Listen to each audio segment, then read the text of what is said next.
What's good, people? The Amalfi Coast Sunsets, cliffs, windy roads, a cool breeze, beaches, and Aperal Spritz. These are things that come to mind when I think of this incredible place. Here's a list of things to do while there. But before we get started, you need to understand that traveling in between the towns along the coast can be tricky. To make things easier for you, I recommend spending an entire day in each town, and don't try to pack multiple towns in a day. If you're coming from Naples, you'll likely start things off in Positano, which is great because you'll have enough energy to go up and down all its steps. Positano is a nightmare for your feet, and walking around is like being on a Stairmaster. It's work, but the scenery is well worth it. Positano is probably the most popular town on the coast, and with good reason. It is beautiful. It has a long beach, tons of shops, and great restaurants. While there, I suggest getting lost in its alleys and streets. Also, go to a beach club. I went to Arienzo Beach Club. What's great is that they're on a small beach away from the port, and they pick you up on a water taxi and bring you back. Remember to make a reservation well ahead of time though. They offer many packages that include bubbly, snacks, and lunch. My time here was less than ideal because of bad weather. It was super windy and it started to rain a bit. Because of the wind, the waves were really violent and we couldn't get in the water.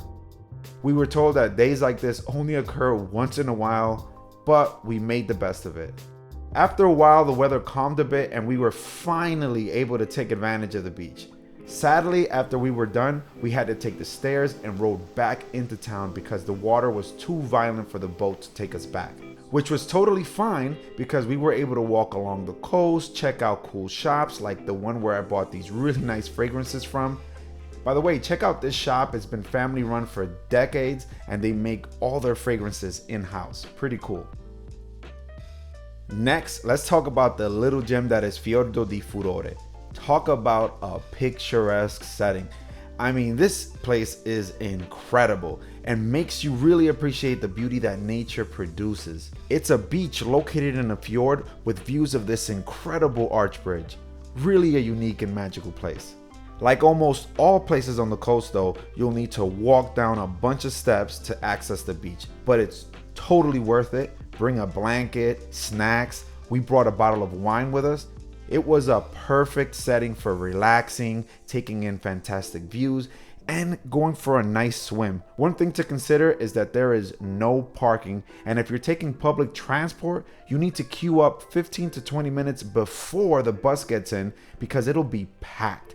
If I were you, I'd take a cab and schedule that same cab to pick you up a few hours later. I learned this the hard way. I took a bus and waited for 2 buses to go by because they were all full. Luckily, a gypsy bus pulled up and asked us if we wanted to ride back into Amalfi. I said, of course, and we got in. I think I paid around 5 to 10 euro. Again, don't depend on this. We just got lucky, but who knew that Italy had gypsy buses? Now, let's move on to the town of Amalfi. The town of Amalfi is really pretty and charming. It has a nice beach, a ton of restaurants, a beautiful church, and it's a huge transportation hub. Here you can catch a bus to pretty much anywhere, taxis, ferries, and even rentals. Because of this, Amalfi is super busy and definitely takes you out of the romantic Amalfi Coast mindset. This town is fast and definitely not a place to relax in. What I did like about Amalfi is the long, windy road called Via Lorenzo di Amalfi because it was mostly flat, a rarity on the coast. Take a walk on this road, check out the shops, and make sure to have yourself a lemon gelato. As I mentioned before, the beach here is nice, so make sure to bring a blanket and bring your swim clothes because the sunsets here are really nice. The sun just disappears behind those mountains. Really beautiful.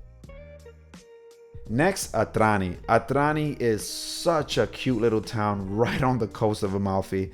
The town's main feature is this picturesque church that's on the curve as you enter town, seemingly right above the road. It's a really dramatic view. We went to Fiordo di Ravello, which is a beach club. Of course, it was a hike to get down there, but it was well worth it for the drinks and vibe. Next, walk around and get lost in Ravello. Ravello is beautiful and has a ton of great restaurants and hotels. It's actually a great place to stay because it gives you a nice escape from the busy coast. I love hanging out at the square in the center of town. The streets and alleys were so charming and inviting. Walk around aimlessly at night when they light up the buildings. In terms of restaurants, I need to say that the best pizza I ever had was in Ravello. Osteria Ravello is the restaurant you need to visit while in Amalfi. It's located on top of a cliff. It almost looks like a castle. It has great views and they offer outdoor seating. The restaurant is not a pizzeria, but like I said, they have the best pizza I ever tasted. It was so good and I ate it so fast that I forgot to take video of it. I didn't even snap a picture. Sorry about that, but yeah, it was that good.